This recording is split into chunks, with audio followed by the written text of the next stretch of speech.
kapatid ko. Marami akong crush, pero ikaw yung pinaka-leader sa kanila. Hindi ako papayag. Pinanganak ako ng magulang ko na normal, tapos sa'yo lang ako mababaliw. Oh, tama yan. Hindi na ako magpapaloko sa'yo, Jose. Kung hindi ka lang naman sigurado sa akin, huwag mo guguluhin ang buhay ko. Maria!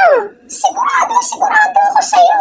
Binilhan nga kita ng Agro 24/7 Biofermented Hydrolyzed Collagen Peptide. Wow! Ikaw lang yung binilhan ko nito. Talaga? Ako lang yung binilhan mo nitong Agro 24/7? Grabe, may 30,000 collagen. Oh, ikaw lang.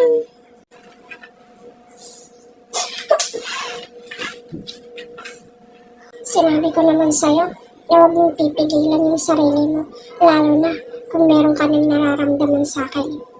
And filibusteros na, I'm so